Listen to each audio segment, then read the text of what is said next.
All right. So thank you for your help, guys. Welcome, everybody. I noticed Mauro came in. Welcome, Mauro. Nice to see you. And I know that we're all very excited to hear what Dr. Zappaterra has to share with us today. I hope you're not jumping the gun and presuming that I can call you by your first name already, but I tend to be that quick in intimacy. So great. Love it. It's good. Awesome. Okay. So everybody, I know that you've probably already looked at some videos on YouTube and perhaps even checked out holdingspace.com, which is Mauro's website, and maybe even done some of the meditations that he leads. Thank you for commenting in the chat where you're from. That's awesome. And if you do have some things that you'd like to hear about today in regard to the cerebral spinal fluid and its connection to IAM, just post them in the chat. I did put the question out there when I sent the email, if anybody has any specific questions, but I didn't get very many questions. And I think that is because for the most part, we are very curious about what this mysterious fluid with all these magical qualities does for us. And in particular, I was just commenting to the group, Mauro, before you came on, how excited I was when I watched the first interview with you on SAND, on what is it, science and duality, non-duality meeting that you did. I think it was last year. And they commented saying how great it was that you have, all these certifications and designations, and that you're, a doctor with a PhD and all these different things, and yet you have this mystical side to you, and I'm certainly drawn to that. That gets my creative juices flowing, that mystical aspect, and I love that you can bridge the two, and so we are very, very excited to be having you join us today and share the things that you've learned about cerebral spinal fluid. And because for the most part, we are a very spiritual community, and we recognize the divinity and divine, I guess, the divine hand in the creation of these physical bodies. We're really excited to see the scientific explanation and your findings, your research, and how it can benefit us as we all are learning how to transform these physical bodies, and perhaps even step into immortality within these flesh bodies. That's something that we talk about every once in a while in this group. So anyway, you have all heard enough from me. I just wanted to give you the space, Mauro, to introduce yourself and take it away. Let's just have some fun. Yeah, thank you so much for inviting me today to speak. When you invited me, it seemed like it was a very open forum, open group where there may be questions and curiosities and stuff like that. So I do have a presentation if that helps kind of set the tone. Um, Otherwise I have images, I have pictures, I have, I started presenting on the cerebrospinal fluid many years ago, and the talk has evolved. Just to give people a sense of my background, so I'm a physician, and I do pain management. So I run our multidisciplinary chronic pain programs, where we integrate many non-pharmacological, non-interventional treatments into 80-hour programs or 160-hour programs. And we really try to focus on improving functional capacity, decreasing suffering. And a lot of what we do is, teaching people how to meditate, how to be mindful, how to breathe, and is specifically going into the the neuroscience of breath work and the neuroscience of the inhalation and the exhalation, and how learning how to control that can really help balance our nervous system. And it turns out that a lot of what we're doing is actually helping our cerebrospinal fluid flow as well. And so there's many benefits that we're just figuring out scientifically. But people have been doing these practices for thousands of years, and there's an intuitive knowledge that continues these practices throughout eternity. And so it's just beautiful to be able to tap into some of these practices and to do them today with the wisdom of 1,000 years plus the wisdom of 20 years of some new research that we have in terms of brain imaging and what it's actually what some of these practices are actually doing to our nervous system, to the connections between parts of the brain, and to our cerebrospinal fluid. So it's quite beautiful in where we are now. It doesn't take away from any of the practices that have been performed. I believe it really adds to it, and it's almost as if the way that I see it is, as we bring increased attention to the mechanisms that are at work scientifically, it's sort of like accelerating consciousness evolution in essence, kind of like accelerating our being. It's almost like it's sort of like a pay it forward. It's almost like when we recognize that a certain mechanism is in place and we add our attention to that mechanism, it's almost like we're adding fuel to that mechanism, and it's sort of like we can go into it's almost like we can supercharge it in essence, is based on my practice and the feedback that I get from others and things like that. So in my perspective, it helps a ton. And it doesn't, I hear so many different, because I walk so many different sort of ways, it's like, oh, it took science so long to figure that out. It's like anytime, it's like, first of all, even talking about sides is sort of silly to me, because it should be all one, right? It just should be like, we're all in this together kind of going forward.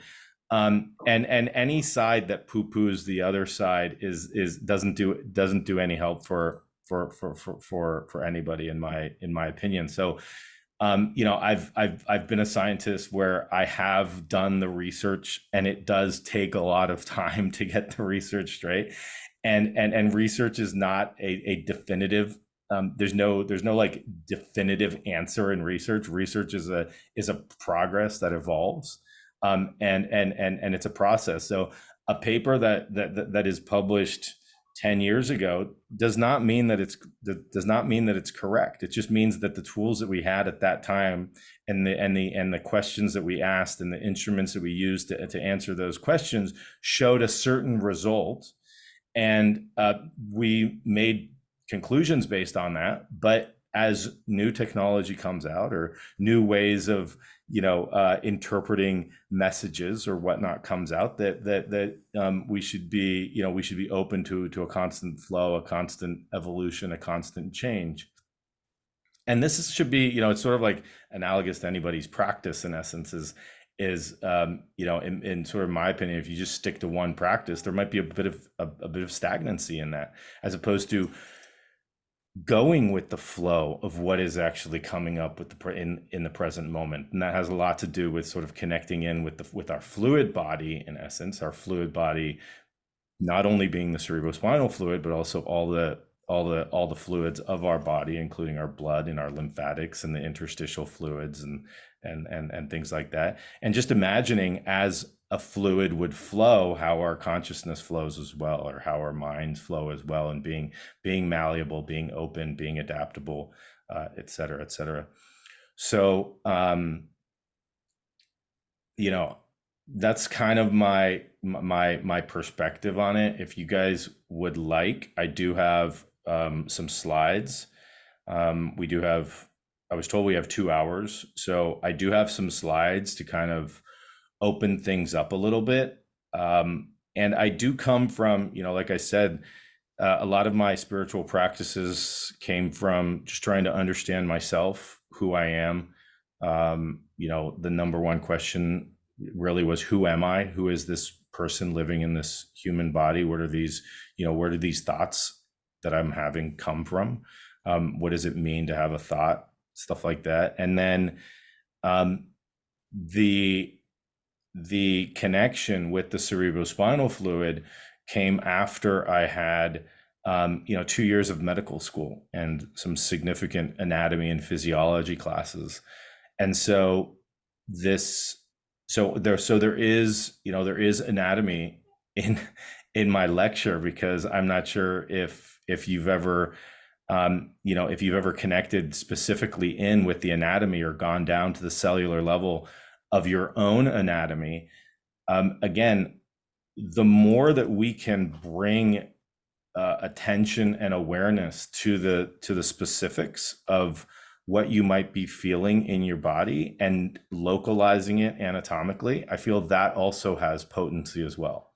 That there are people that can feel and perceive really subtle sensations, and we don't even have the technology to be able to interpret what we feel inside, right? So as that technology is developed, you'll probably have people be like, oh, I was able to do this for many years, and absolutely so.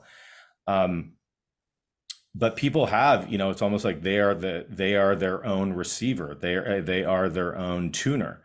And so as they learn to tune or receive information that can be very subtle, you can actually receive that information and do something with it. When you have the knowledge of anatomy or physiology or embryology, for instance, which is where I go to, it really accentuates it sort of again kind of expands the experience that you can have.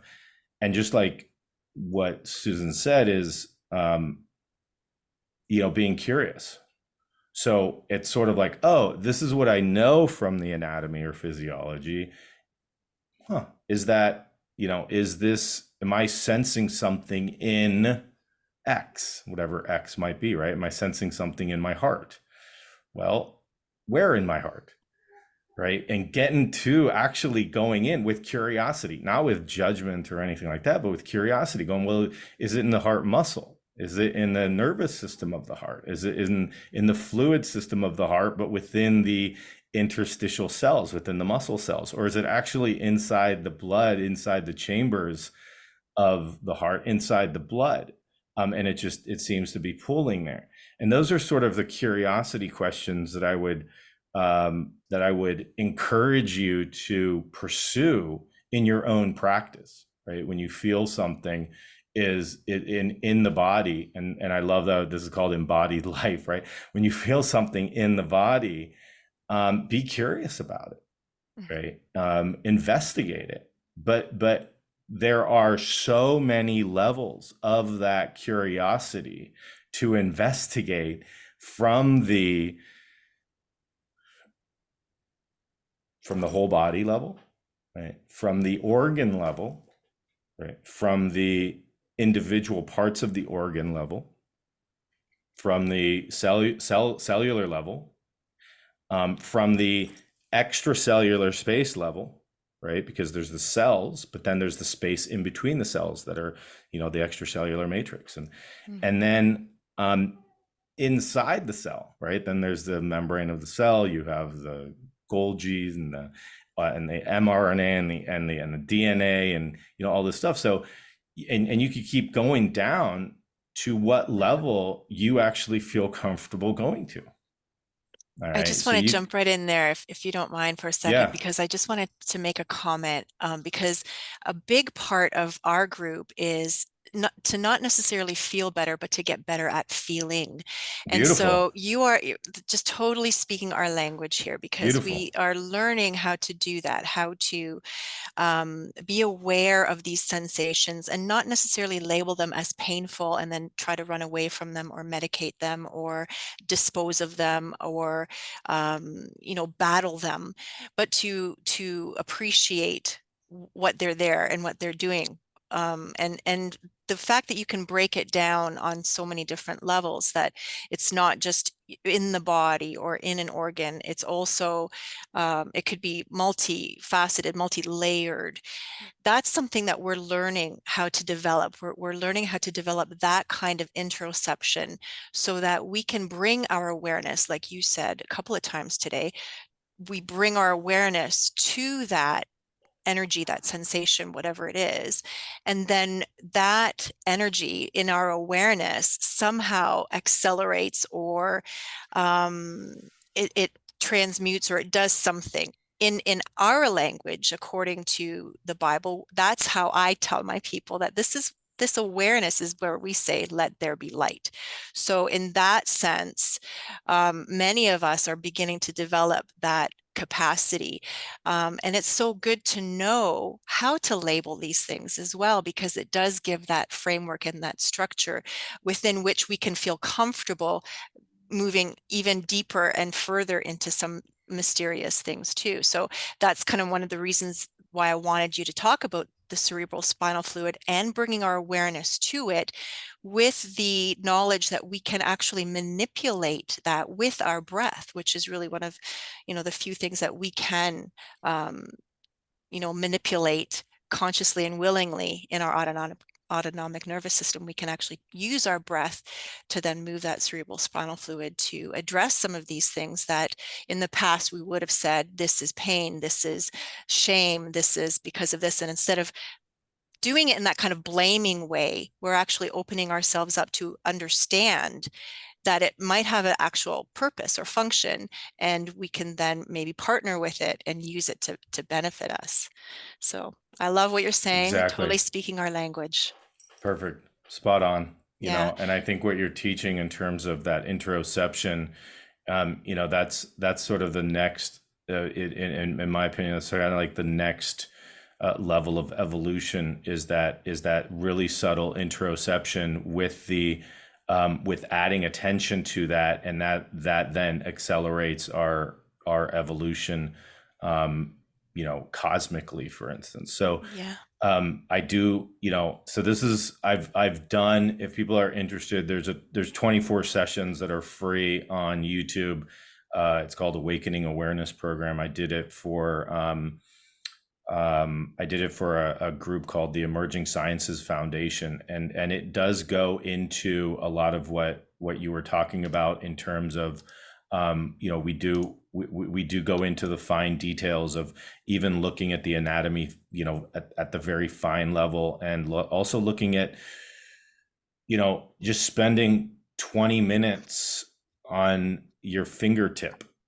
Like, what are the receptors on your fingertip that are perceiving subtle sensations, and actually going into that meditation, or some sort of conscious attention practice, where all you're doing is you're feeling, you're just tuning into what your fingertip is feeling from the inside, but also going into your fingertip from the inside and perceiving it as if you were like your bone from the inside, perceiving out what the tissue right next to the bone feels like. So that's called the Awakening Awareness program. It's through the Emerging Sciences Foundation that I did. It's 24 sessions. There's a lecture, and then there's a meditation associated with almost every one of them. And that it takes people from a very rudimentary, almost kind of like mindfulness practice, because we have to be okay with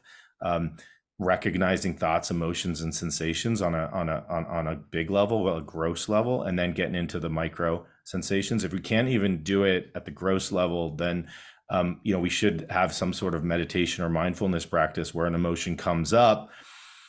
and we're able to be with that emotion. And so we talk about, for instance, like the window of tolerance, or doing practices that increase the window of tolerance, so that when emotions come up, that we might be when we might be doing these practices, that we're able to tolerate them, or have a resource that we can go back to constantly, that we feel safer. So if we get outside of our zone of tolerance, do we feel okay being in that area? And I don't really feel okay being in that area. So then you come back to your resource. And so we talk a lot about resourcing and developing a practice to resource, and then going on and sort of doing these exploratory practices with curiosity, and you can open up an entire universe if you're interested in those things. So based on what I'm hearing, then what I think we'll do is, if unless there's absolute objections, which I'm here for you, so I'm not here for myself. I'm really here for you. So if there's any objections to this, please let me know, or if you guys have any questions or anything like that. But maybe we do go into a little bit of the cerebrospinal fluid, and its function and how it does connect to the breath, and then more of a kind of getting onto from what we know scientifically, and even that is not certain, because that changes. But what the studies have shown so far, and this evolves, right? And then also what the possible hypotheses are, that should be coming down the pipeline in the future. I love it. I love it. That was actually one of my questions, was the evolution of cerebral spinal fluid, because you do talk about how it begins sort of with seawater. That Yeah. could be the very So beginning of it. And yeah, and so I'm curious to see, like, what does that mean for us in the future? How is that so I going have to recreate our bodies as light yes. beings, I think.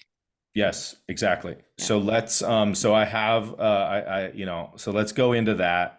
And then Before if we there's do though, any. can I just ask you, because I wanted to put it in the chat, the Awakening Awareness videos on YouTube, and I can't Yeah, find them. So Awakening Awareness, Mauro Zappaterra, Emerging Sciences Foundation. I've put that in there, and it's not coming up.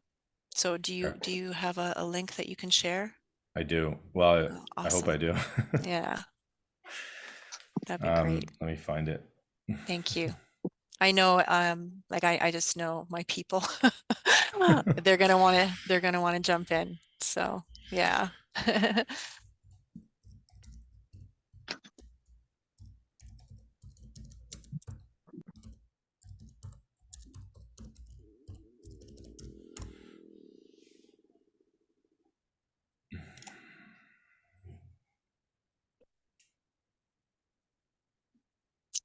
If you can't find it now, don't worry about it. We can just stay in the flow. And I'll get it from you later. I'll post it for Okay. everyone. Yeah. They were trying to transfer it over to me, so Okay. let me see if all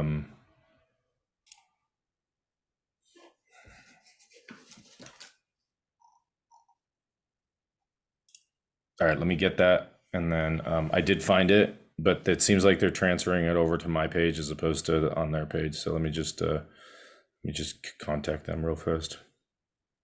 I love your lion painting, Mario.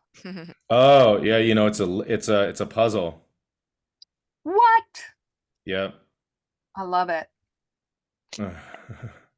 Something else that will be interesting, especially to some significant people on this call, who I work with. There's a video from the Emerging Sciences Foundation about integrating a Kundalini awakening, the difficulties and complications. That's something that we also talk about a little bit. Love awakening before it so arises, and not arousing love before it's ready, and the reasons why we don't want to do that. We don't want to create something that we don't necessarily have the capacity to be able to sustain within our nervous system. So there's another video we can look at too. Yeah, I'm on the board of the Emerging Sciences Foundation, and we're about to publish a paper on a questionnaire that we submitted, looking at higher states of consciousness.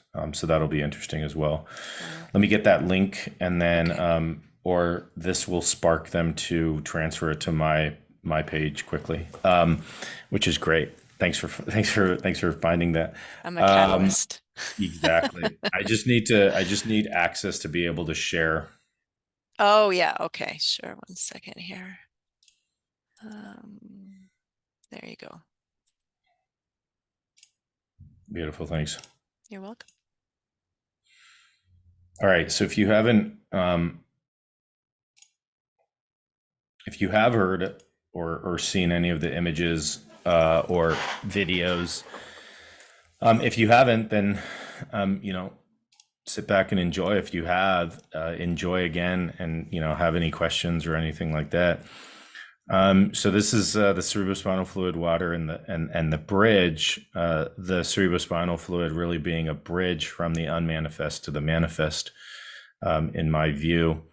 There's many artists, a lot coming from Alex Gray, but other artists as well, Barbara Brenner, there have images where there's sort of a condensation of energy that comes into the what people call the third eye, or some sort of area in the brain. And so, again, prior to any imaging that can actually see this, maybe people actually have seen this in altered states of consciousness, in deep states of meditation, in sleep and dreams.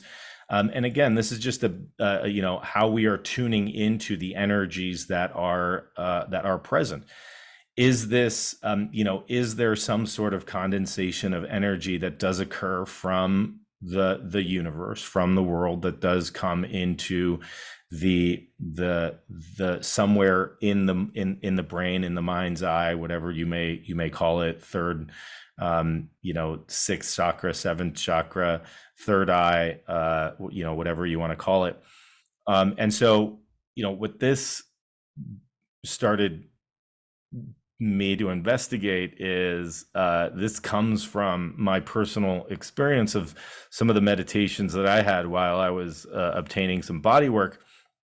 And so just putting this together, this is Yogananda stating, the consciousness enters the body by way of the brain and the spine. The fact remains, we can never know anything except through the medium of the senses, so long as the life force remains trapped in the body. There is a way out, however. It is for the life force to merge with cosmic energy, for the consciousness to merge in the infinite consciousness. The way to accomplish this end is to withdraw the life force from the senses and center it on the spine. So that's interesting, right? So to me, what that means is, our senses are always externally sort of directed. And so this is again, that interoception that you guys are talking about, that looking within. The taking the searchlights, the headlights that are always looking out and going to Facebook or Instagram and clicking, and there's that big sign, and I'm going to go to that casino or that casino, whatever it is, or something trying to grab your attention. Instead of that, right, bringing it in, that introspection, looking within, and center it on the spine, to direct it upwards through the spine to the brain, and thence out through the Christ center between the eyebrows. The spine is the highway to the infinite. So again, between the eyebrows, something about the brain, something about bringing the attention within and bringing some energy up through the spine into the third eye, into the Christ center, as he calls it. The spine and the brain are the altars of God. That's where the electricity of God flows down into the nervous system, into the world. So it's interesting that he would even, prior to knowing anything about the way that the nervous system works or anything like that, would call it electricity of God flows down into the nervous system, into the world. And the searchlights of your senses are turned outwards. But when you reverse the searchlights, right? So our searchlights are, our attention is mostly focused outward. When we reverse those searchlights through Kriya Yoga, and be concentrated in the spine, you will behold the maker. And again, in my opinion, it doesn't necessarily need to be through Kriya Yoga, but it can be through numerous ways. And again, this sort of this reversing of the searchlights, introspection, you will behold the maker. That's what self-realization teaches, the technique of meditation, recharging the body battery with cosmic energy. So again, this body battery, electricity, these referrals to this electrical sort of sensation, this electrical presence. For it is not a creed or dogma, but a science of soul and spirit, how the soul descended from the cosmic consciousness into the earth and the body and the senses is the purpose of this work. And this just resonates really strongly with me and this work. So, in terms of anatomically, there are fluid-filled cavities in your brain. They're called ventricles. They're right here. All right. And these hold the cerebrospinal fluid. So imagine, right, if you were to take a cross section of the brain, that you actually have fluid-filled cavities in the middle of your brain that are filled with fluid, and this is anatomically what they look like. All right. And in one of the ventricles is called the third ventricle. And this is the ventricle, if you were to imagine a straight line going back from your brow center, about the level of the top of your earlobe.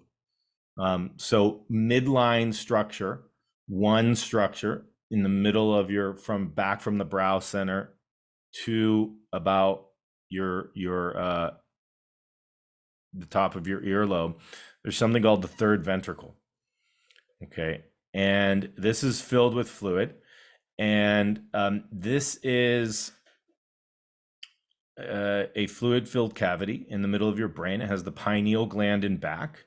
And the pineal gland is actually making intimate contact with the third ventricle. In fact, it's believed that a lot of things from the pineal gland, including things like melatonin, even possibly DMT or dimethyltryptamine, actually may be released into the cerebrospinal fluid from the pineal gland. But it also makes connections with the pituitary gland, and it makes connections with the thalamus and the hypothalamus, which are major regulatory centers in the brain. All of this is known as the third ventricle. And I see this as the space. I actually consider the third ventricle the third eye, or the eye of the soul. Some people have called this like the cave of Brahman, the crystal palace. So it's interesting that this anatomic place would actually have names that resonate with again this higher potency, this sort of higher state of consciousness. Okay. And this is anatomically, so it's not anything that we know this from dissections, we know this from autopsies and cadavers and things like that. So what is the cerebrospinal fluid? Well, the cerebrospinal fluid is a clear fluid that bathes the brain and the spine. It's 99% water. So it occupies these cavities within the brain. So these cavities are occupied by this fluid. It covers the outside of the brain. So it also comes outside and covers all the outside of the brain. And it travels down the central canal of your spinal cord. So in the middle of your spinal cord, anatomically, if I was to cut your spinal cord, there's a hole, like a donut. In essence, your spinal cord is very similar to a donut. There's a hollow cavity in the middle of your spinal cord that this fluid goes all the way down the central canal of your spinal cord. It also bathes the outside of your spinal cord. Right now, you have about 150 milliliters of this in your body, and we turn it over approximately what has been shown. And this can change. Be okay with it to change. But we believe right now that that we produce about half a liter of this a day. And so it turns over about 3 to 4 times a day. So imagine, go get your half-liter bottle of anything that you drink and see that's how much cerebrospinal fluid you actually produce in a day. This is what the lateral ventricles look like if you were to remove them. There you go. Susan has it. This is what the lateral ventricles look like if you were to remove the brain. Okay, very fascinating shape, right? I actually had a friend of mine, he took this image and he put it into a 3D printer, and the 3D printer printed this image, and he has it now in his meditation room, and he visualizes this, and he meditates on it. Okay, just if you look at this creation from God, creation from evolution, it's like the most miraculous creation. Like, why is there a shape like this in the middle of our brain, right? If it doesn't have some function or something that it's doing, why not just, if we needed fluid in the middle of our brain, let's say, to bring nutrients, why not just have one big lake of one big sort of pool of fluid? But it's got all these intricate connections. And so even meditating on this, for instance, and being super curious about the anatomy of this is a practice in and of itself. Okay. So the red here is the cerebrospinal fluid. The gray here, this is the brain, and then you can see the gray here, spinal cord, go all the way down. Remember, inside the spinal cord, we can't see, it's really small on this image, is the central canal, and that also has spinal fluid in it. And you could see what's interesting is the spinal cord here ends at about lumbar vertebrae 2, but the CSF goes all the way down to our sacrum here. So we have this big pool of cerebrospinal fluid down at the bottom of our lumbar spine in the sacrum, and then comes all the way up. So if you were to look at this, right, imagine a buoy in the ocean. Right, and this is all, so our entire central nervous system is floating and being buoyed by this cerebrospinal fluid on the outside and the inside. It's completely being bathed by the cerebrospinal fluid. So this is sort of a diagram of what that would look like, where the brain and the central nervous system and the spinal cord is in pink here, where we have cerebrospinal fluid on the outside and cerebrospinal fluid on the inside, and we're this is it. This is a suspension. We're completely suspended in this fluid. And, so anatomically, if I was to take out your brain and put it on a scale, it would weigh anywhere between 1,200 and 1,500 grams. All right, so 1,200 and 1,500 grams. If I was to, in our head right now, it weighs approximately 25 to 50 grams.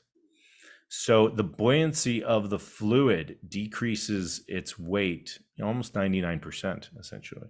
So we're really, this our central nervous system is really completely suspended in this column of fluid. And now you can think to yourself, wow, that's really neat. Right? Because if it's suspended in this fluid, right, now it's sort of like, wow, what is this fluid doing? Okay, so, even if I go like this, right, like jumping up and, right, there's gonna be a movement in my central nervous system. My entire central nervous system, there's going to be a movement to this. Okay, so just think of like dancing, twirling, spinning, movement, yogic practices where people are doing inverted postures and upside down postures. Just what sort of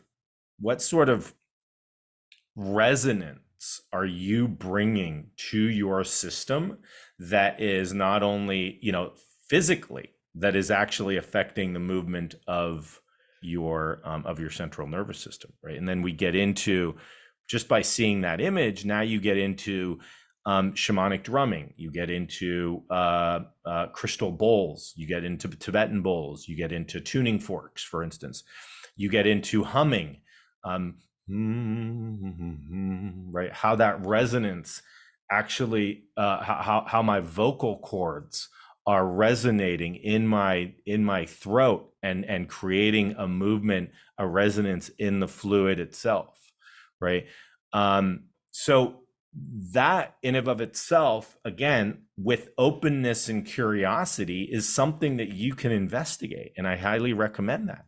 Okay, I highly recommend, like, hey, and asking yourself, right, what's the frequency that I am exposing myself to that alters the fluid of my system, such that maybe that may inform then the more solid structures of my system, such as my brain and spinal cord, or my bones and tissues, or whatever it might be. Okay, so that's purely anatomic, right? It's like, oh, that's kind of cool. Okay, so the neat part to ask is, where does this fluid actually come from? And so, I go into embryology a little bit, and you can dive into this. And I highly, if you've ever had meditations, or you've been on a table getting a body work session or some sort of energetic healing session, you felt as if you've gone back into the womb, back into as an embryo. That can be a completely valid memory that's occurring, or completely valid energy that's appearing at that time. And one mechanism that could occur through is actually through the fluid system. And this is why I bring this up. So this is the developing, this is in the uterus, the developing embryo, let's say. But this is you. So out of all this that comes from the fertilized egg, okay, so all this comes from the fertilized egg, the part that becomes you is this black part here. Okay, so you can see you're in the placenta. All right, and the placenta here, they sort of put as green. All right, and then you have the chorionic fluid, which is on the outside here. Okay, that's protecting you. You also have the yolk sac, which is, if you were to imagine, this is kind of like on your belly. Okay, and then you have your amniotic fluid, which is kind of like on your back. So in essence, your head is here, and you're laying face down on this fluid. So your belly is facing this way, and your back is here. All right, this is you. This is you as a single layer celled organism. All right, so all of this comes from the fertilized egg, but this is the only part that actually we see as, oh, here I am. Okay, so just to show you how much, even in the as a single layer organism, how much fluid is actually around us, informing us, helping us develop, helping us stay with the available nutrients and stuff like that. Okay, so then where's the cerebrospinal fluid? Well, I told you, right? So we are essentially a sheet of cells. All right, so imagine like a vanilla cake, right? One layered cake. Okay, that one layered cake becomes 3 layers, so it becomes a chocolate and strawberry cake. Okay, and then in the middle of that cake, you form this invagination. It actually dips in the middle. All right, so you're dipping in the middle here. This is called the neural plate. We're dipping in the middle. We form this invagination, and the sides, these sides up here, what is red here, fuses together, comes around and fuses and makes a donut. All right, so on the outside here, you have your amniotic fluid. And then on the inside, as soon as it comes around and it closes, now we have what's called cerebrospinal fluid. Okay, so I just want to make sure that makes sense for people, because our initial fluid that's contacting our back is the amniotic fluid. we undergo an invagination and then a fusing around like this. Now, on the outside, there's still amniotic fluid, but on the inside of this cavity is now the cerebrospinal fluid. Okay. Every single cell.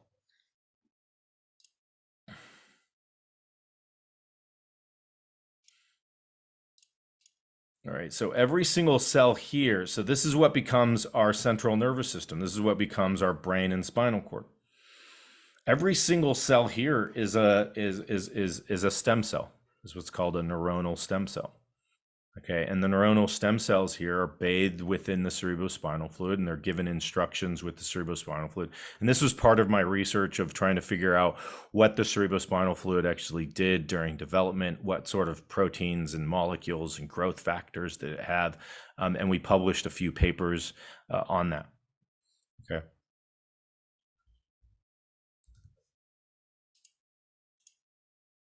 So this is a scanning electron microscope image. You can see this invagination happening right here where it kind of invaginates. And then you can see these folds coming up. All right.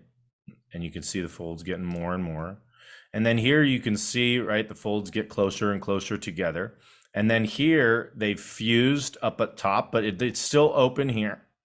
Right, so you're still getting mixture of the amniotic fluid here on the outside and the cerebrospinal fluid here on the inside, and then the fusion has completed, and now you're fused. All right, but on the inside you still have this hollow cavity. Okay, and on the outside you still have the amniotic fluid that you're floating in, right? Because the baby or the embryo floats in the amniotic fluid, but that amniotic fluid that was present when you were, a single layer sheet of cells actually made the cerebrospinal fluid. Okay, so here you can see kind of the part that's supposed to become the brain develops and becomes quite large, but there's still this whole area has a tube. It's a tube. There's a hollow cavity in here. As it starts to differentiate, the hollow cavities in the brain stay as the ventricles. And then the hollow cavity in the spinal cord that goes all the way down the spinal cord stays as the central canal of the spinal cord, which we have today. Okay. So from the fertilized egg, all right, we go and we implant into the uterus. And then from a single layer sheet, the amniotic fluid starts to show. It's a tiny little sac. And then we become a 3-layered sheet. We go from a vanilla cake to a vanilla, strawberry, and chocolate cake. And then we start to invaginate. And as the invagination starts, then we get the fusion. But you can see, right, the part that's going to become you is this tiny little part here, this 3-layered sheet here. This is the part that's going to become you. You're completely bathed in fluid. Here's the amniotic fluid on your back. Here's the yolk sac that has fluid on the front. And then here's the chorionic fluid here. Okay, and you can see why early in pregnancy, if there's any concern, you do what's called a chorionic sample. You go into the chorionic fluid because you can actually go into this fluid quite easily. And then as the baby develops, you push out the chorionic fluid. You have much less chorionic fluid. You bring in the yolk sac, and then the amniotic fluid really starts to become more and more, and then the baby's floating in the amniotic fluid, and then you can do amniotic fluid amniocentesis and things like that. Okay, so this here, this amniotic fluid, then is the primary cerebrospinal fluid, and then that becomes the cerebrospinal fluid that is bathing the outside of our brain, the inside of our brain, et cetera, et cetera. Okay, so what's neat about this is if you use homeopathy or you believe in homeopathy, but even if you don't, the cerebrospinal fluid that you have in you right now has a homeopathic quality of the amniotic fluid from when you were in utero. Okay. So as you as we expand on the research of fluids, or we learn more about the energy of waters and fluids and consciousness and possibly memory being contained in energetic qualities in fluids, et cetera, et cetera.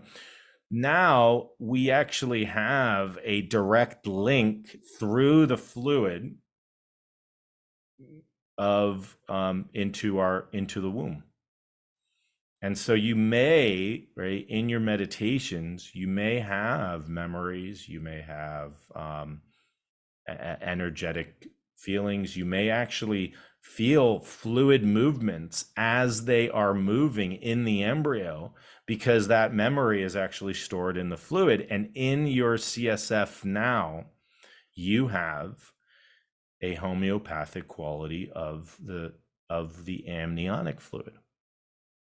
Right. So that's a neat little connection that you can, through the fluid now, almost kind of go on a little journey and travel back into the womb, if that's something that you're interested in Yeah, exploring. I just wanted to just share, just in regard to how we often within Christianity anyway, we try to go back through the generations.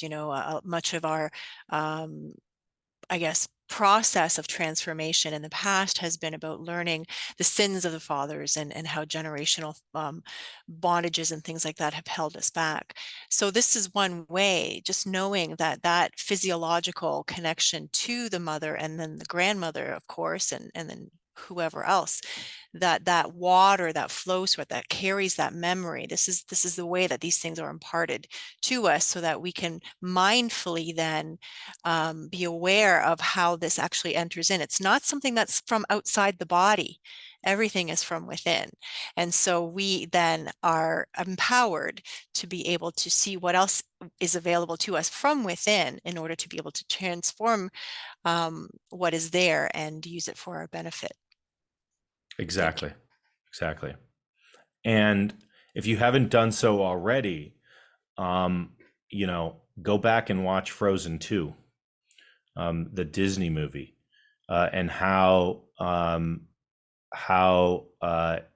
yeah, I'll just leave it at that. But these messages of the memory that's held in the fluids are coming from multiple sources.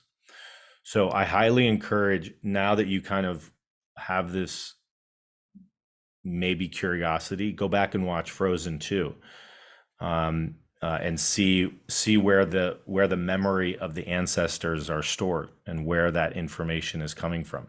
And this is, I believe it's Disney. So just go watch that and say to yourself, "Huh." Is that one of that, your daughter's favorite movies? I'm that a can be retard, right? fun. Yeah.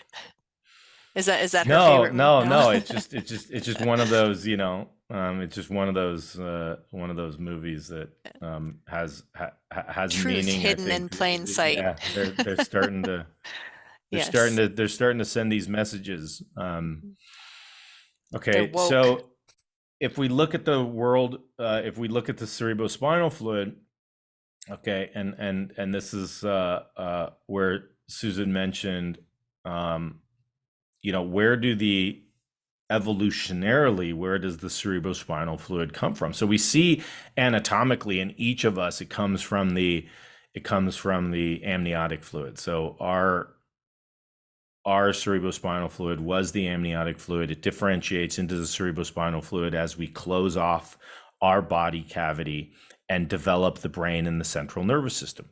Okay, but when they look at the cells that make contact with the cerebrospinal fluid, so along the entire wall, I said those were neural stem cells, right? Along the entire wall, there's stem cells, there's cells that are making contact with the fluid, with the cerebrospinal fluid. And when they look at evolutionarily the cells that are making contact with the fluid, what they find is that evolutionarily,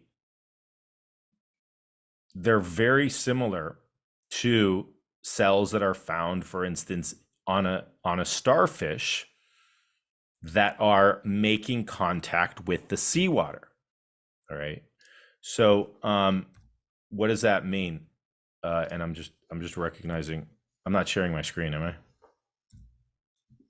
No, you're not. Okay.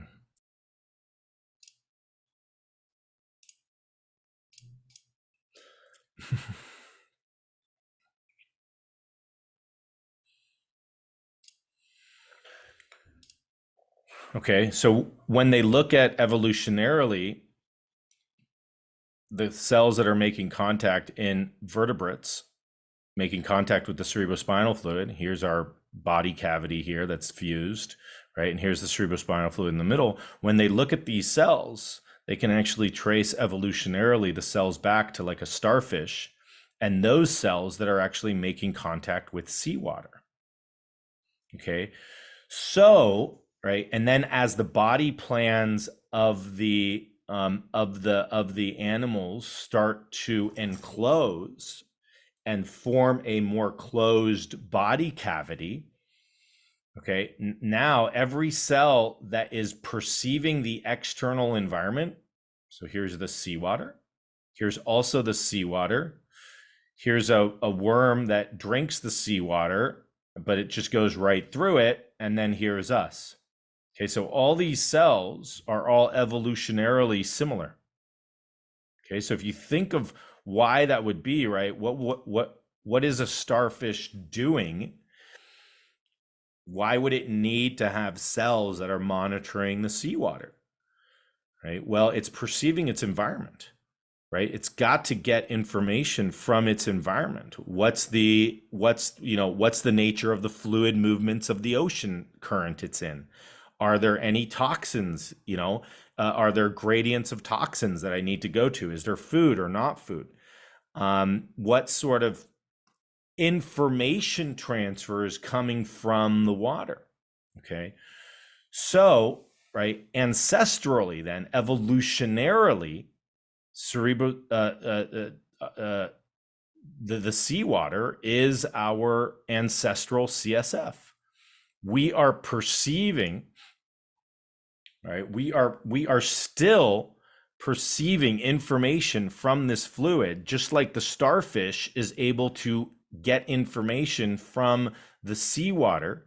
Now our internal seawater is our cerebrospinal fluid. Okay. So that's also, keep that in mind in terms of evolutionarily, right? What these cells are actually, what they have done evolutionarily and what they can do in terms of, well, if they were able to do that, they still have those properties of actually maintaining and perceiving information from the environment. Okay. So that's really neat. Okay. So, one of the big research areas that has come out in the last 10 years is showing that the cerebrospinal fluid actually helps clean the brain. And what in 2019, researchers at Boston University showed CSF pulsations into the brain during sleep. So during sleep, there was a coupling of brain waves and blood flow. There was a decrease in neuronal activation. When there was a decrease in neuronal activation, blood flowed out of the brain or out of the head. And when the blood flowed out of the head, there was a pulsation of cerebrospinal fluid into the head.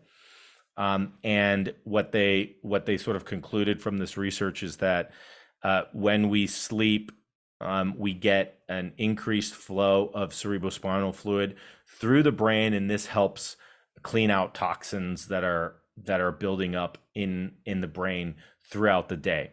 And this is something that it's crazy to think that this is one of the first research areas that determined why sleep was important for some people. Okay. So what they found is they found that the cerebrospinal fluid is not only held in these cavities, that under certain circumstances, these cavities can essentially open up, and it opens up to what's called the glymphatic system. And the glymphatic system is a system that's in the brain and the central nervous system. It's like these, they call them like these like little secret caves and secret pathways and stuff. They only call them secret because they were difficult to find. But if you've ever done any sort of, body work, craniosacral therapy, you probably have had this sensation of this pulsation. And we're like, wow, and it just took science of a few years to figure that out. And so now we can put it together. And again, we can expand on both the felt sense, the palpatory sensation of this, the internal sensation of this, and also combine it with the science. But that these secret caves sort of open up, and now the fluid can flow into the brain itself and cleans out the brain tissue from all the toxins that build up during the day. Okay. But you've got to imagine, right? There's some people who don't sleep and are perfectly fine. There's some people who don't need sleep. I got 2 hours of sleep and I'm doing well. And so you've got to imagine that's not the only time that, let's say, this pulsation occurs. And so we'll get into that a little later. Okay. But what else does it do? Well, it transports nutrients and hormones. It regulates circadian rhythms. It regulates appetite. It provides guiding cues for cell migration. It instructs stem cells to proliferate and differentiate, creates an ionic balance. It eliminates waste, supports and protects the central nervous system, and it's a buoyancy and shock absorber for the brain. So just this in of itself, you're like, wow, I never knew about this fluid. This is a very important fluid. This is what it's doing for my brain, for development. Thank you very much for being there. Wow, I was never really aware or conscious about. All right, but what else could it do? Well, if you've ever used Bach flower remedies or any flower remedies, or have looked at the work of Masaru Emoto, that water may be able to absorb, store, and transmit energy. And so essentially the hypothesis is, could the cerebrospinal fluid also absorb, store, and transmit the energy of source? And just kind of, again, bringing this into your own practice or meditation, but why are the ventricles formed the way they are? Why is there not just a blob in the middle of the brain? Why do you need, this is how it looks as if somebody was looking directly at you. Okay. And this is what it looks like if they're looking to the left. All right. So you can see that, for instance, in this situation, it's got a very unique structure. Okay. Here, for instance, it goes all the way from the frontal lobe to the parietal lobe back, and it even sends a projection here into the occipital lobe, and it doesn't just turn, it goes all the way back so that it actually makes contact with the visual cortex. All right, so it wants to send this connection back to the visual cortex, and then it comes down into our temporal lobe. So it wants to make contact with every lobe of our brain. Also, the central structures of our brain, right? We talked about the pineal gland, the thalamus, the hypothalamus, the pituitary gland. It goes down, it makes contact with the cerebellum and into our midbrain. So very interesting, right? As opposed to just having a cavity, right? So just allowing that, does that have any reason to provide any increased function? When you look at the wall, so this is an image of the wall that makes contact with the cerebrospinal fluid. You can see these are like little cilia, these little appendages, right? They're like little antennas. Okay, so they are just like the starfish was monitoring the fluid environment of the ocean. This is monitoring the fluid environment of our cerebrospinal fluid. All right, and these flow as the cerebrospinal fluid flows or changes direction. This is perceiving that flow and change of direction and can actually send a signal to the brain of what that change in direction actually means or is doing. Okay, so when we look at receptors, right? So in science, when we think of, what information can be sent, you want to find a receptor on that cell wall, so that if there's a receptor and you still can't find the signal, but if there's a receptor for the signal, then you can say, okay, well, if we still have receptors for those signals, then that signal is coming. We might not be able to find the signal yet, but there's some sort of transmission of that signal. Okay. And so the receptors that have been found on the ventricular walls are photoreceptors that can transmit light, chemoreceptors that can transmit growth factors, ions, or hormones, and then mechanoreceptors that can transmit flow, movement, and vibrations, right? So now think of all the spiritual practices that you do or have, and how now these receptors on the wall of the ventricles are actually able to send some of that information to the brain itself through the information that it's gathering from the fluid and how the fluid is moving and pulsating. Okay. So essentially, that this fluid can be a vehicle of very profound information transfer, energy transfer from the environment to the brain. And it does so without using synapses. It does not need synapses. It can transmit this information synchronized to all areas of the brain. Because essentially, if you bathe the fluid, that fluid can then transmit that information synchronized to the entire brain. Okay. So then the question comes, well, as research goes on and we say, well, it can't just be sleep and it's got to be other things too. And clearly you probably have your own hypothesis, which is fantastic, but what do we know that causes the cerebrospinal fluid to move? Well, reports started looking at the breath specifically. This is directly taken from this article here. And when you breathe in, if you do a forced inspiration, and this was 2.5 seconds of a hard forced inspiration. So, okay. What you can see here is on inspiration, almost every area from C3, so from cervical vertebrae 3 all the way from lumbar vertebrae 4, inspiration is causing a movement of the cerebrospinal fluid towards the brain. So this means that it's moving towards the brain.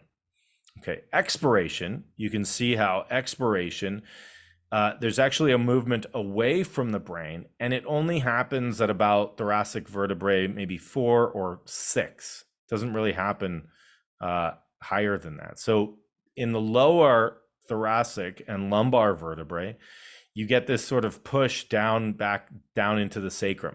And then you breathe in and it comes up to the brain. And then you breathe out, and just from these areas down, you kind of get this push into the sacrum. Okay. Here's another study that was just done in 2022 looking at yogic breathing on pulsatile cerebrospinal fluid dynamics. And so participants were instructed to breathe in 5 different ways: spontaneous breathing, slow breathing, deep abdominal breathing, deep diaphragmatic breathing, and deep chest breathing. And they took an MRI of the brain to see changes in the cerebrospinal fluid flow. There was a 16 to 28% increase in the power and velocity of the cerebrospinal fluid flow in the skull, so inside the brain, during yogic breathing compared to spontaneous breathing. And of the yogic breathing conditions, deep abdominal breathing led to the most statistically significant increase of CSF oscillation. So this confirms the prior study. Now there's probably been about 6 or 7 studies that have looked at cerebrospinal fluid movement with breathing. And they're all concluding similar things. So this is where we can start to say, the evidence is fairly overwhelming that breathing practices lead to a change in the movement of the cerebrospinal fluid. Okay. And, a 16 to 28% increase in the power and velocity of the cerebrospinal fluid going into that third ventricle is fairly significant. And what the effects are, we don't know yet, right? Myself and others have proposed to get funding for some of these studies. And essentially what we want to do is, these are very, very difficult studies to do. But what we want to do is we want to be able to see that the pulsations of the cerebrospinal fluid are actually causing changes in brain chemistry or in neurotransmitter chemistry in the brain. Okay. So So the powerful. pulsations themselves or the actual fluid? It's the pulsations that are you're thinking are It's creating the, both. okay, Yeah. interesting. Okay. So we'll get into that. Remind me of that, right? So essentially, right, your breath can actually modulate the cerebrospinal fluid flow. You have a conscious direct effect on your cerebrospinal fluid flow. So any breath work, holotropic breath work, Wim Hof, pranayama, simply taking deep breaths, right? Imagine actively moving your cerebrospinal fluid with your breath within your spine and brain and opening up to the possibility that this cosmic conscious is actually dispersing throughout your being with the movement of the cerebrospinal fluid. So you're opening up now, right? So now you have the science, right? So we know that this is moving, right? So there could be factors, right? So the number of now mechanisms through which this energy transfer works is, it's going to be multifactorial. It's going to be, well, how does the movement of the fluid then affect the brain so that it changes neurotransmitters or neurochemicals that then are released into the fluid that then can be dispersed throughout the brain? The number one question that everybody wants to try to address, and you may actually be able to address this in your own N of one research with your own interoception, is how does my breath affect the movement of the fluid in combination with my relationship with the pineal gland, and allow the pineal gland to possibly open, expand, release certain substances into the cerebrospinal fluid that then are released into the cerebrospinal fluid that then can make contact with all these other areas of the brain. And now, right, the movement of the fluid is actually activating the tissue of the pineal gland, which is causing the pineal gland to shift its function and release things into the cerebrospinal fluid, which then the cerebrospinal fluid, through the movement, you can imagine this being, your river of life coming in from the spine, going into the middle of your brain, your third ventricle. You want this fluid, you want any river to be flowing for health, vibrancy, energy. Okay, and now you're activating this fluid through your own body work, through your own movement, through humming, through breath work. You're bringing in the fluid. It's coming into your third ventricle. It's splashing in your third ventricle. It's bathing your pineal gland. It's opening up your pineal gland, right? It's activating your pineal gland. It's releasing, your pineal gland might be releasing things like melatonin, DMT, other compounds into the cerebrospinal fluid. But you've also got to look at it as hey, that's cool, it's affecting the tissues, but how is just the pulsation of the fluid itself, right? What is the resonance of the fluid?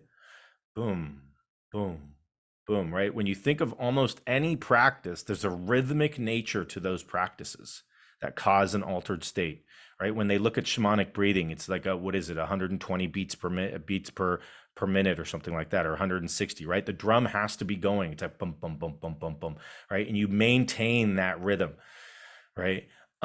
With certain dances, it's sort of, you get into that, into the rhythm, you find a rhythm. With chanting, or, there's a repetition to it, right? And so you've got to look at not only what substances, because we know it carries substances. We know it has growth factors in it. We know that it affects brain development. We know that in people with stroke and brain injury, growth factors are released into the cerebrospinal fluid. We know those things. But what about for expanded states of consciousness? Right? So we can hypothesize, well, it might be through growth factors that are released because the pineal gland might be activated through the movement of the fluid, but we also have to look at this as a resonance of the fluid itself, right? And the reason why tuning forks might help, the reason why crystal bowls might help, or Tibetan singing bowls might help, or you humming helps, or breath work, because when you're doing the breath work, you're doing it in a rhythmic fashion. And how is that breath work?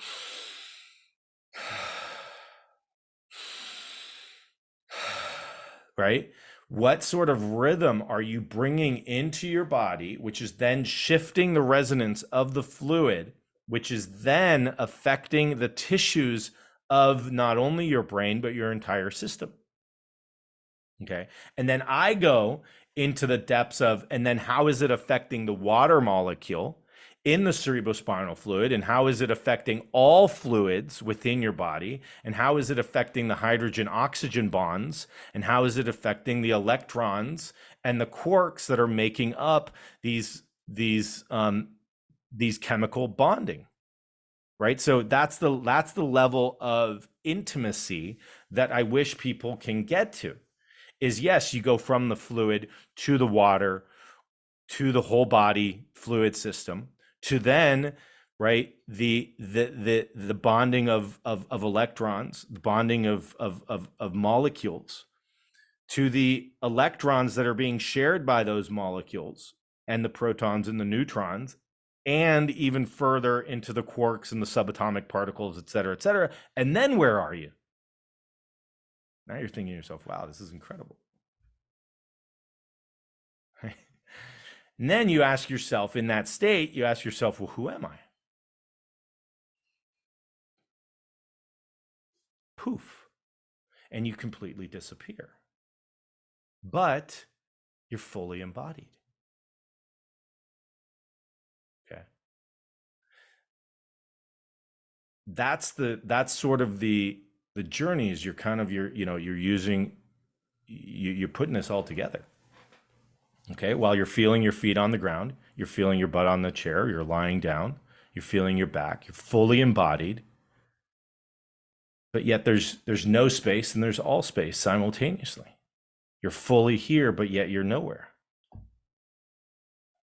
Right? And you're trying to orient to something and you're like, wow, I'm orienting to everything and nothing at the same time.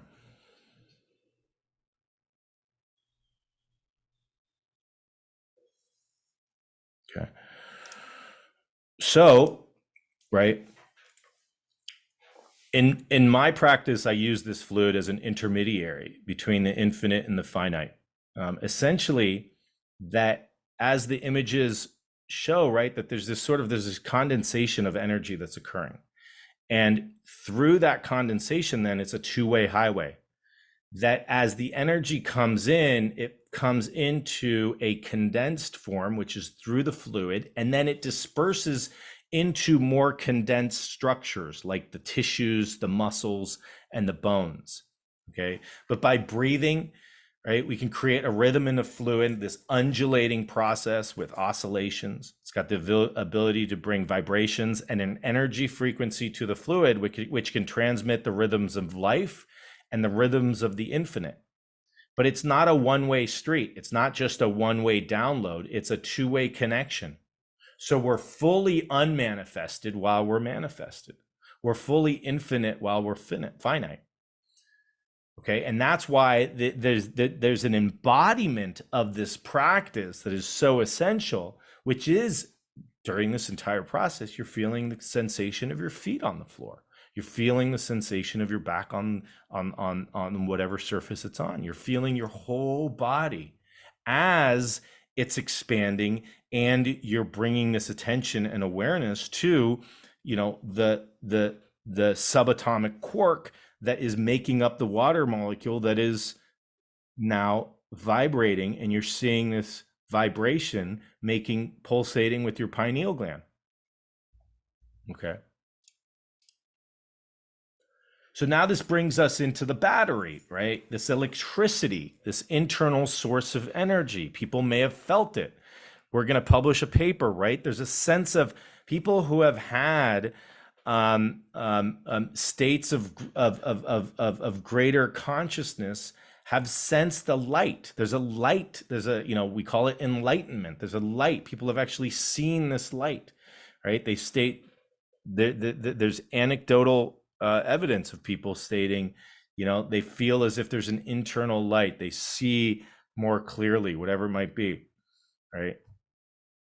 Well, there's some research out of Dr. Pollock on water and water going into an exclusion zone, making a fourth phase.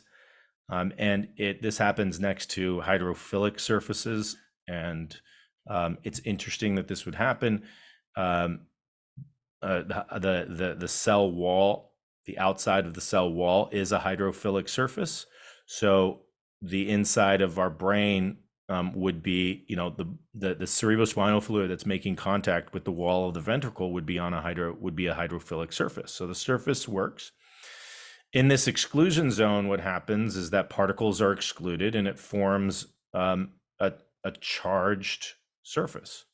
Okay, anytime we have a charged surface, if we get movement of electrons, now we've all of a sudden formed a battery.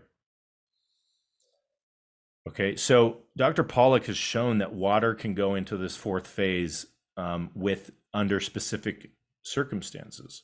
And specifically, some of the circumstances he's shown is essentially the surface has to be hydrophilic, and then there's some sort of energy that's put into the water. And he has actually shown that infrared light is one of these things that can make water go into the fourth phase.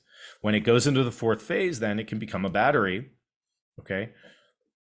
What does that mean? Well, that water can actually be used as a transducer of energy, that some sort of energy goes in, radiant energy, maybe from the sun, infrared, whatever it might be, but then there's an output, okay? Whether it's physiochemical energy, optical energy, electrical energy, mechanical energy, or radiant energy, some other form of, all right? But if we were to put a light bulb in there with electrodes, the light bulb would light up. Okay, so the question is, and we've actually contacted Dr. Pollack, and unfortunately you need a large amount of cerebrospinal fluid to be able to do this study, is, we wanted to ask, could the cerebrospinal fluid actually go into a fourth phase? And it just seems like it would make sense that maybe this is actually the mechanism through which we have an internal battery source. We have an internal electrical source. Right? Could the body actually be the circuit? Right? So that when we are in a certain stage, when we are in a certain phase, when we are in a certain resonance, whatever that might be, that our cerebrospinal fluid actually goes into a fourth phase, and internally we have an internal battery source. Right? Now there's that internal electrical energy that can arise, which is similar to a lot of these images. Okay, and now we are illuminated. Right? There's an enlightenment that occurs. Okay, and so imagine then that the cerebrospinal fluid is a bridge between the infinite and the finite, between the unmanifest and the manifest, essentially. And as we breathe, as we do certain practices, whatever it might be, that we're actually affecting this fluid consciously, and we're able to bring in a resonance of life, of universal energy, of source. And we're able to, through the fluid, transmit this energy non-synaptically synchronized and simultaneous to our entire being, not only our central nervous system instantaneously through the fluid, but then looking at the fluid throughout our entire body and having that be transmitted throughout our entire body. Okay. And so that this is actually using the cerebrospinal fluid as a connection to source, but being and remaining fully embodied in it.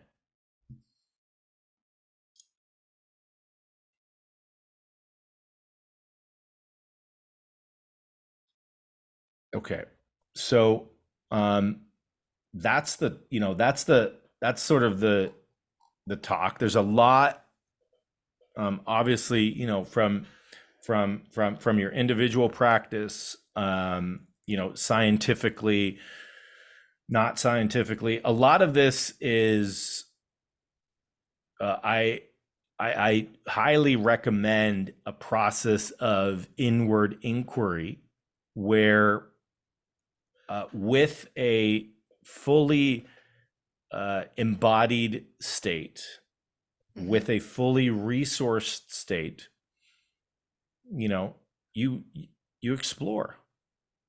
Yeah. And that's, at the end of the day, exploring yourself with an openness and curiosity And, just like as explorations, going into it and saying, well, what about this? What about this? Could it be this? Is it that? Hey, I just looked at an anatomy book. That's interesting. I never really thought of that. Or, look microscopically and connect in with it microscopically. Right. So, I my entire practice from the perspective of the cerebrospinal fluid is simply bring awareness to the cerebrospinal fluid with openness and curiosity and a sense of joy, and see what happens. Mm-hmm. All right. That you're not going to work, right? There's nothing you need to stress about, Mm-hmm. and see what happens. And as you open up to it and even say hello to it, Yeah. right? See how it responds. And as you develop that sense of interoception, you'll get the response. Okay. Yes. And then it's a relationship, right? It's a relationship. It's not I'm going to tell you what to do. I'm the boss here. It's a relationship. Yes. All right. And that's the flow. It's like, hey, how's it going? Wow, I never even thought of saying hi to you before. Huh. Wow, that's beautiful. Thank you for showing up today. Right? And then just see what happens, right? If it closes down, fine. Right? We don't have to go chase it. Come back the next day. That's right. Right? And so, that's kind of where I come from. Mm-hmm. Yes. I love it. I love how you ended, because one of the biggest things that my group hears me say is just to be gentle and patient with yourself, humble, curious, innocent. Don't blame yourself. Don't judge yourself. Let all of that go. And just engage with what is. Feel it, accept it for what it is, take off any labels that you've put on it. And just in regard to cerebral spinal fluid and the Kundalini, I know that there's you know, there's a particular wisdom that needs to be respected when approaching things that we don't understand. And that's why I wanted to bring in this, scientific research to show what goes on in the body with this fluid, and how it has a relationship to source. Ultimately, if you think about the seawater, um, the slide where the starfish were floating on the seawater, and all that awareness that the starfish were bringing to the seawater. But energetically, we all know that we're one, but this shows how we all come from that one source too. We all belong here. We all have that seawater ultimately floating within us, and we're all floating, and we're all the starfish. We see things, and we float around, and we do what we need to do. So we don't have to push ourselves to achieve something that we think that we need to have, because we have it all within us already. And the beauty of knowing this information is to just be in awe and in wonder of how fearfully and wonderfully we are created, and that the truth is that the kingdom is within us, that we have everything that we need for life and godlikeness already inside of us. And so we can appreciate the nuance and the intricacies, and be even more inspired about how fearfully and wonderfully created we really are, and that we are ultimately the source of this creation. And that's what this is all about. We don't have to push anything. We don't have to awaken anything. We all already there.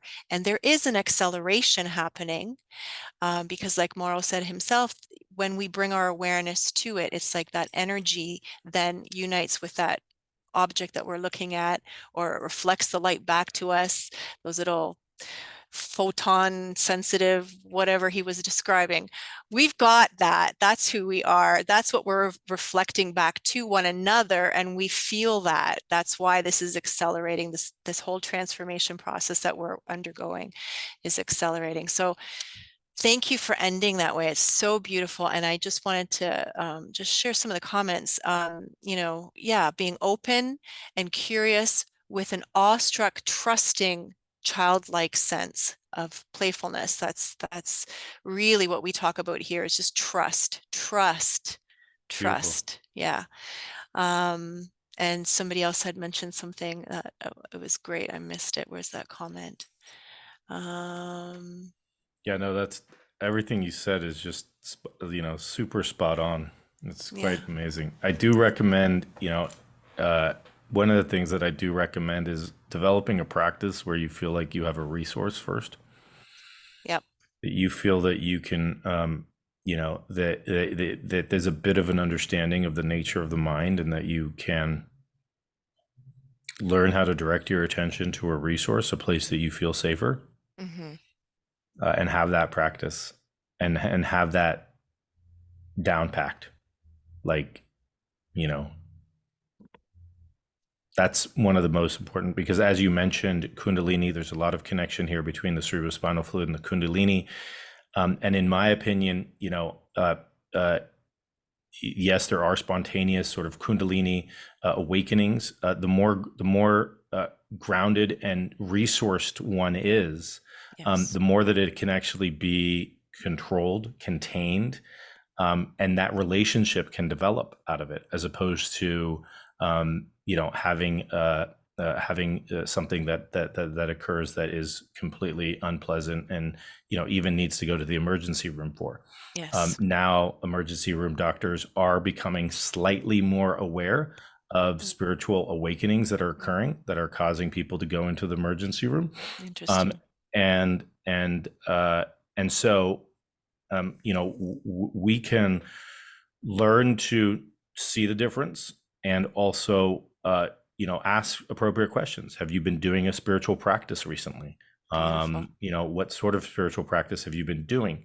As opposed to just sort of classifying somebody as psychotic or something like that. So Right. there are ways, and I've been contacted by lawyers, physicians, policymakers, especially as this is expanding, and as psychedelic medicine starts to become more practiced as well, Mhm. that people have a a practice Yes. prior to doing anything. And Yep. so that's the part that I really stress is, Mm-hmm. I'm in the process of doing like a, sort of like an introductory, sort of like, here's six, here are 6 sessions that you need to do before doing any other type of spiritual work, especially if you're like, hey, I'm interested in this Kundalini stuff. Okay, great, perfect. Let's just put that off on the side right now, and let's do these 6 practices here. Or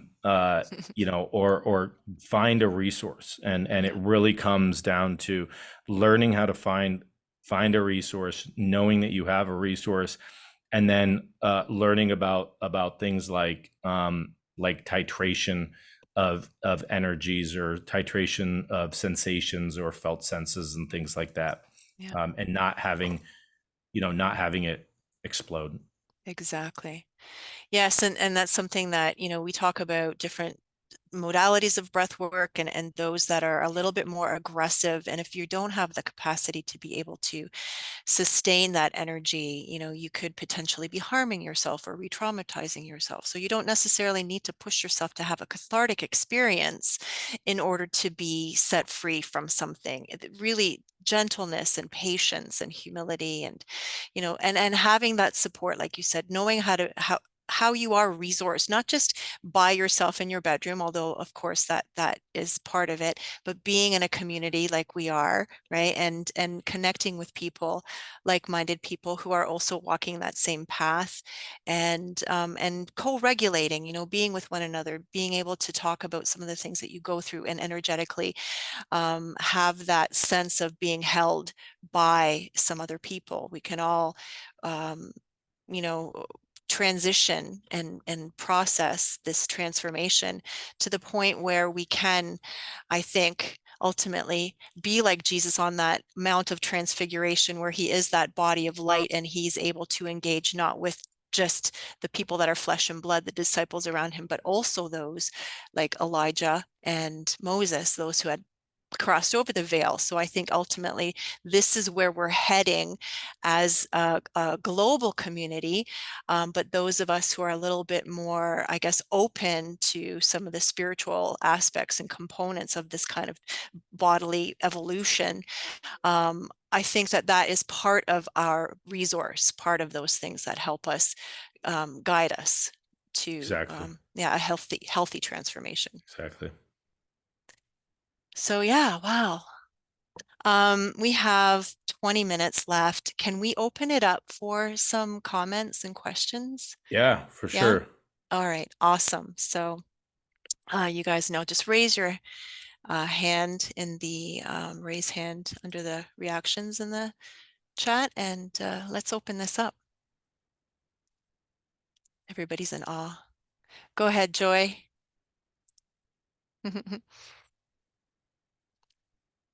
So I just wanted to thank you. Yeah. I started listening to your stuff last night. It was very humbling because I had a background in science a lot of years ago and I love physiology. And I'm like, oh my God, I don't know half this stuff.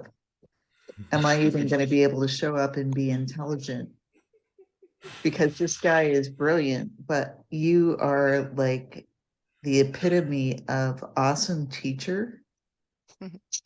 Because I could feel it.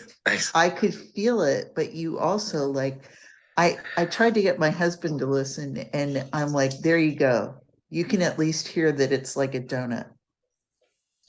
Like your imagery, no, your imagery, I am a teacher when you can simplify something and still have it integral right. So I'm just like in awe of how like I don't even know why I'm resonating. I don't know half the stuff I couldn't repeat back to you, but what you imparted just through your being and your groundedness just is such a gift. And it also is so hopeful to me because we've talked about this in the group, but like I've I've had people in my bloodline who have awakened before there was time. So when they went to emergency rooms or asked for help, they were diagnosed and they were locked away. So you just said that like this is a different time, that there's some awareness coming. And that just even that little bit right there was a gift to me today. So yeah, I could ask you a lot of questions. I'm also a major water person. So you are giving words to something that I know, even though I don't know. And so like your flow of how you present it to me, if I just am present, it's amazing. So thank you just for all you've gone through to be a pioneer in this in a public face and for showing up for a group for us today. Cause I'm like, why is this big name guy showing up for us? So thank you so much. Yeah, that's it. Thank you. Thank you. Yeah, no, I think that that was beautifully said. And, the knowing that you know is more profound than the knowing up here. And so the fact that you are connecting with that knowing to me is, that's divine. that's the message, right? That's the energy frequency that is being transmitted. And that's what I feel like when I connect with the fluid, and it allows to then connect with that greater sense of energy, where it's not, it's not a scholarly knowing, it's a beyond the brain knowing. And so, I think the way that you said it is absolutely divine. So thank you. And then the other, the other thing, I have 3 kids, and I've spent a lot of time thinking about these things for kids. And so I have 5 kids books that I've put out on some of these, not the cerebrospinal fluid, but I am working with an artist to do a cerebrospinal fluid book. But it's they're books for all ages, and it starts, there's a series of 3. It's I am, and then all one, and all love. And that's sort of a progression of understanding the nature of the mind and the nature of awareness. And then I wrote a book with my son during the pandemic, because one of the things, he would, when I put him to sleep, he would be falling asleep, and then he'd wake up and he'd say, I said, well, what happened? He goes, I was seeing all these things. And I go, you could change what you're seeing. And he goes, what do you mean? And so it's called Close Your Eyes, What Do You See? And it's a book what we wrote together, about imagination and manifestation, and sort of our conversations are pretty much taken from our conversations as I was putting them to sleep. And then the last one is A is for awareness, because as you have kids, and I don't know anything about what, I don't know, what people teach kids. It's like, but when I saw how much time was spent on A is for apple, I said, gee, that's a lot.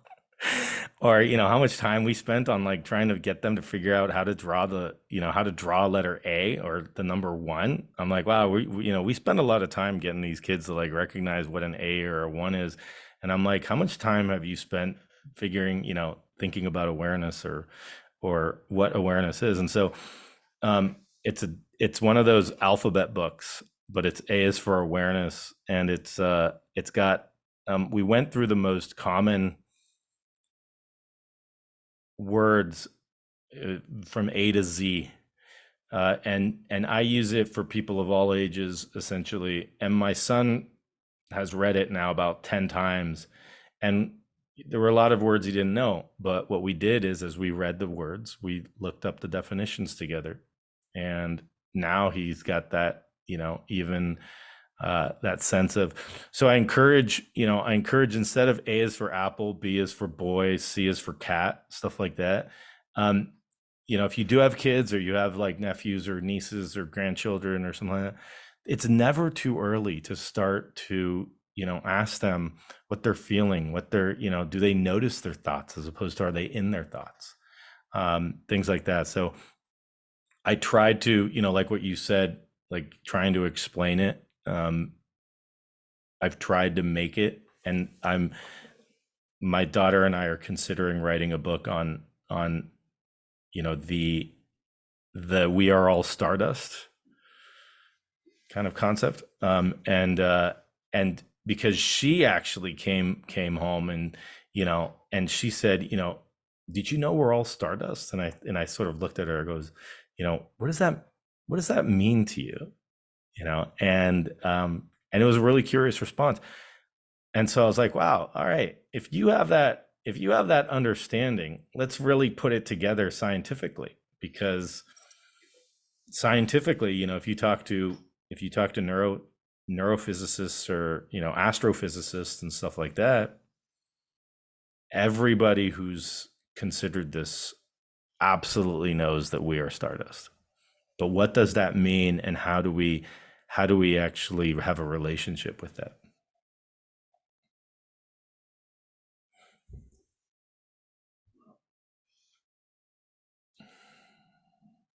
Beautiful. Go ahead, Norma. Joni Mitchell sang that. We're stardust, we're golden.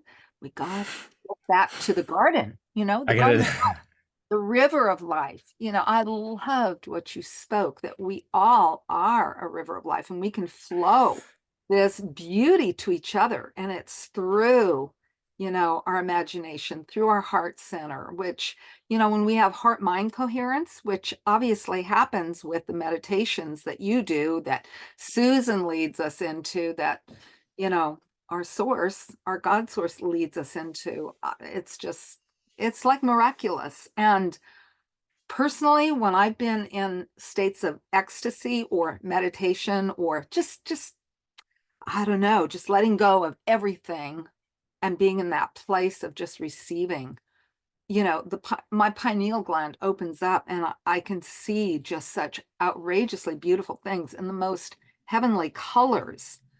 And, I think my question is, as we age, they say we lose our stem cells. Like by 30, you lose half of them. By 60, you lose like 97%. And I remember like 20 years ago meeting a elderly woman of 80 something, and she had a condition where she had lost a lot of cerebral spinal fluid and she was having these massive migraines. So, okay. So any way to, I mean, you did talk about the pulsing of you know, how to increase the activity of this cerebral spinal fluid through meditation, through dance and movement. And I find that fascinating, but so do people lose it from inactivity, from lack of using the imagination? They're using this tree of knowledge place called,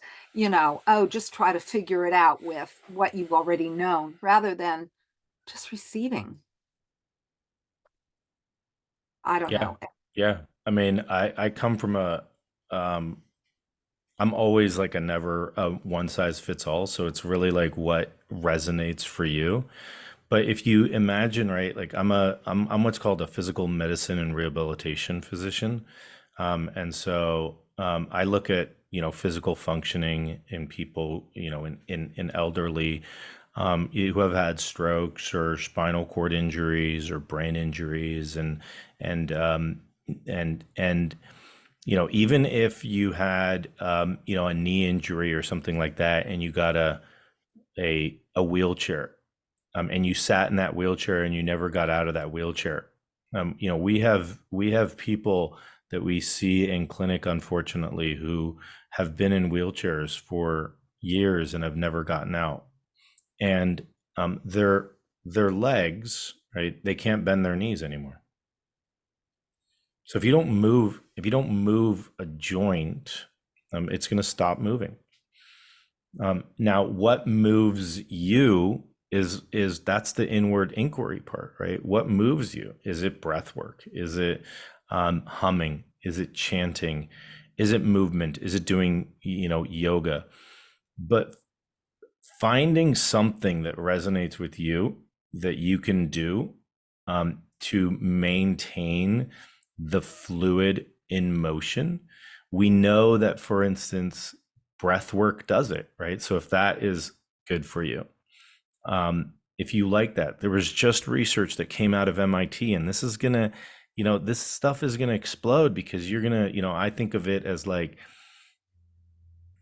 um, people are looking at it as how to decrease cognitive decline, but I look at it as also a way of how do we expand consciousness and awareness in people, right? So there was just research out of MIT that looked at gamma waves into brains of rodents. Didn't do it in humans yet, but that's the next step,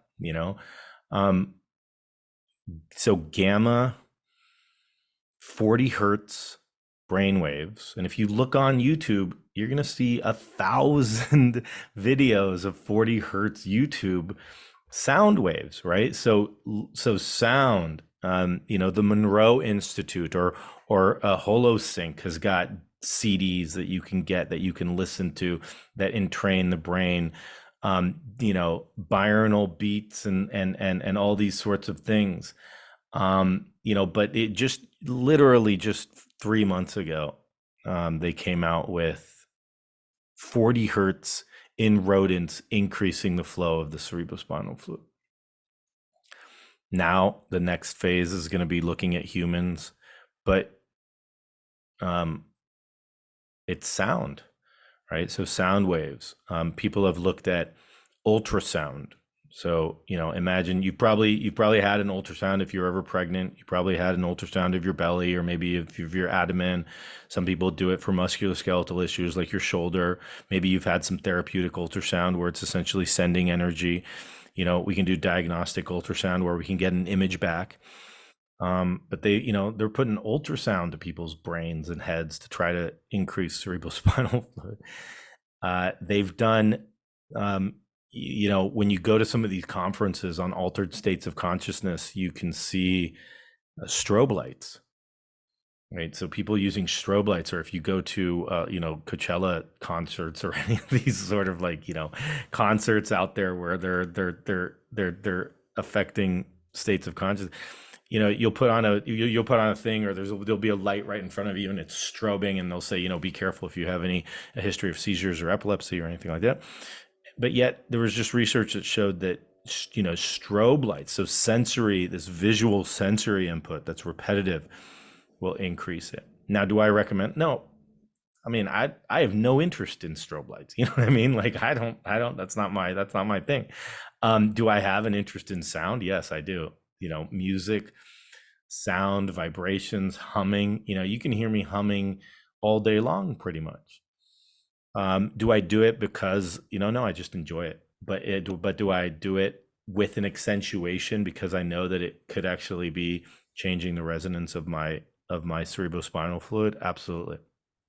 I love it, love it, love it. I just have to say this because you guys know how much I say this, but you're free to eat from any tree in the garden. That's what God said when he blessed Adam and Eve. He said, freely eat from any tree. And any tree means wherever you feel that you're going to benefit from it. You want to taste the fruit of that, taste it and see if it's good, and do it mindfully, like Mauro saying, if this is going to benefit my cerebral spinal fluid, if it's going to get this flowing and washing my brain, cleansing my central nervous system, then do it with that as your intention and that as the benefit as well. So love that. And I know there's a couple more questions. Michelle had her hand up before Marilyn, but do you have time to take some more? I want to respect your time because you've given us so much. I do, yeah. Yeah, Mm-hmm. awesome. Okay, so Marilyn, is it okay if we just get Michelle first? Thank you. Okay, go ahead, Michelle. Hi, thank you so much for being here today, firstly. I actually am a sound healer, so I do use bowls and tuning forks. And I was just wondering if you had done any research that gave you a clear picture of the results of different specific frequencies on the cerebrospinal fluid. Just any particular results. I mean, getting it moving is obviously good, but anything particularly frequency related? No, we're going to see,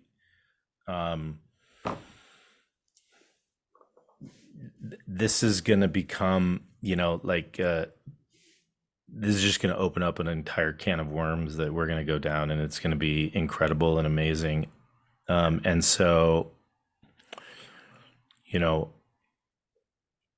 I think that you should continue with sound, and you're going to resonate with the person that you're seeing, or your own, and so, like, we designed a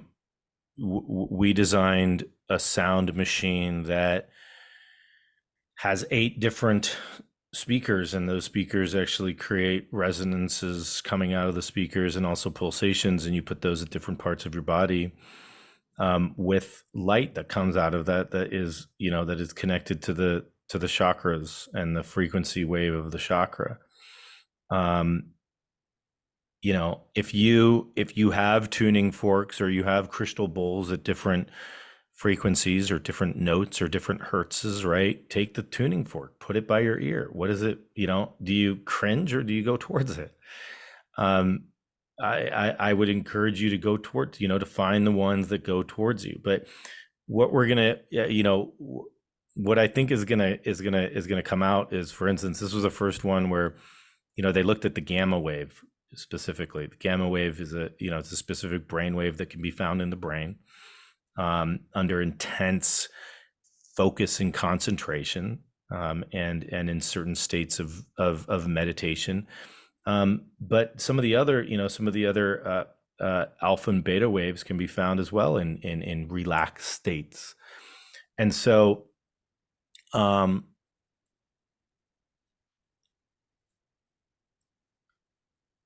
we're going to find that, it's affecting the fluids. It's going to be affecting the fluids differently. It's going to be affecting the cells differently. It's going to be affecting, all these different states differently. And so that's where that relationship comes in with your client or whoever you're doing that practice with, and finding the frequency that works for them, that they feel like is beneficial. Should you have a few under your belt that are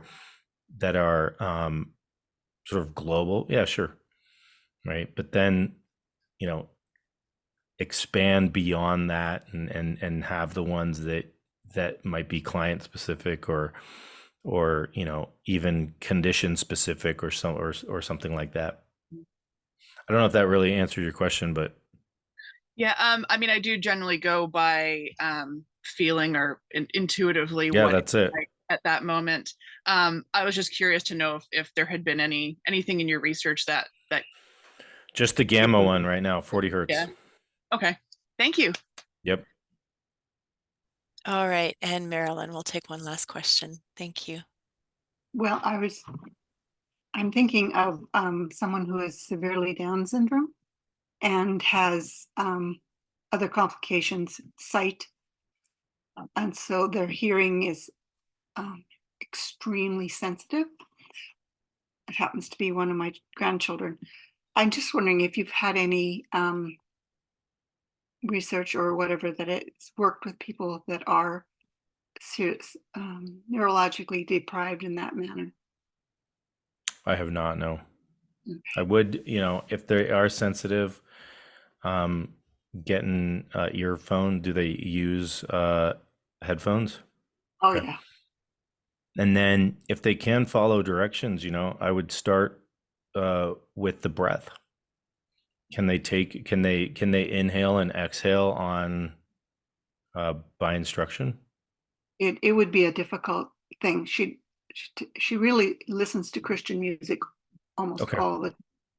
And so So then I would probably look at material from like the Monroe Institute. Have you heard of them? no. You can go online and look.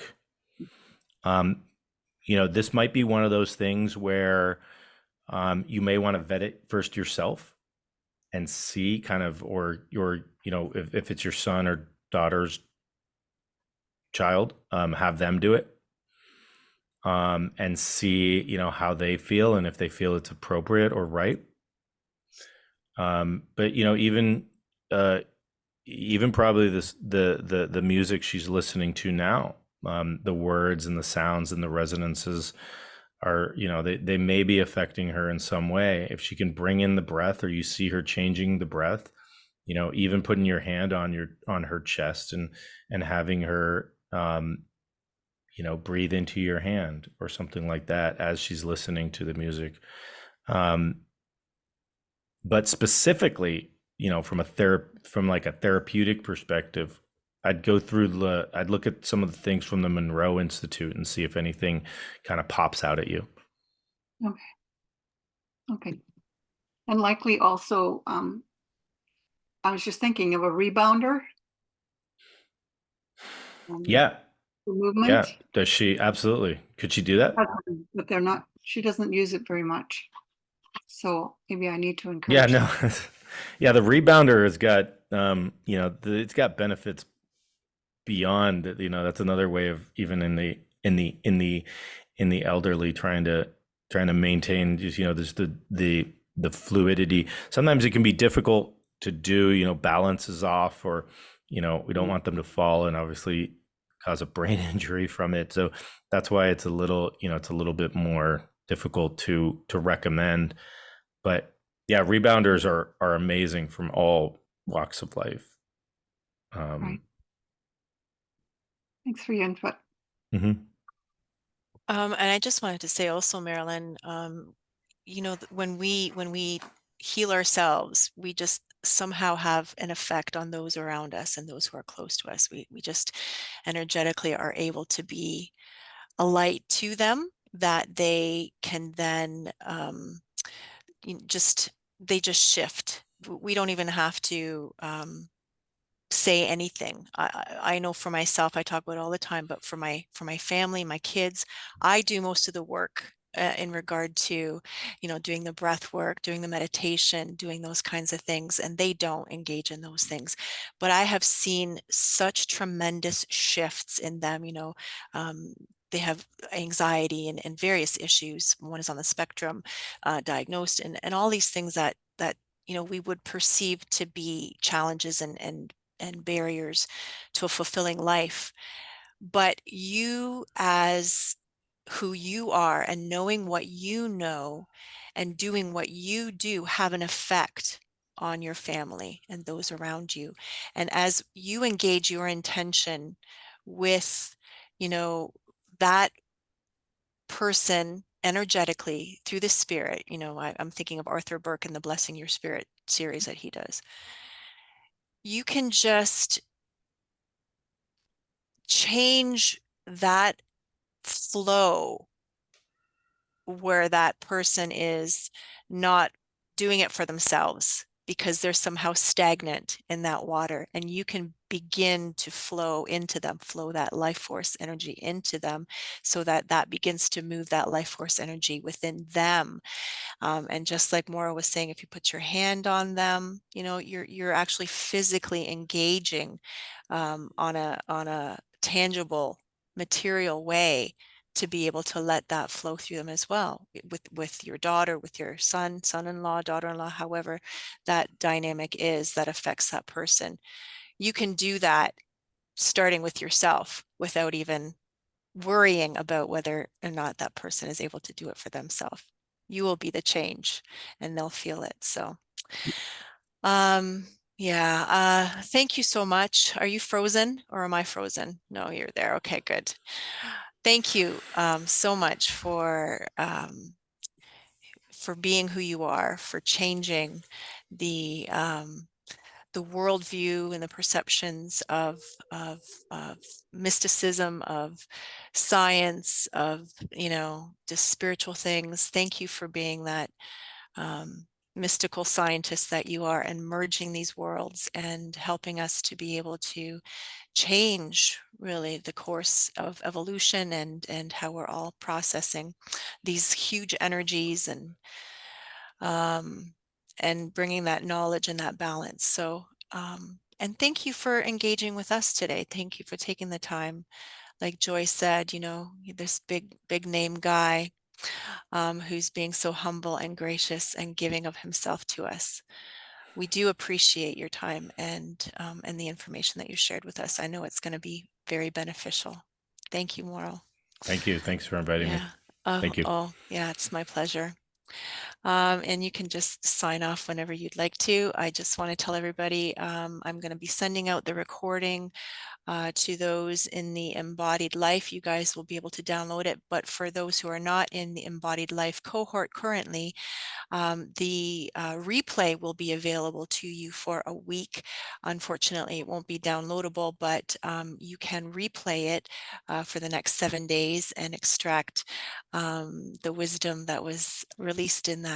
And if you have any questions on how to connect with him, maybe you can't find him on YouTube, or just anything in regard to what we talked about today, being part of a community, if you need that kind of support, if you'd like to have people walking with you, reach out to me and let me know, because I'd be happy to connect you either in our group or, I know a few of other communities that are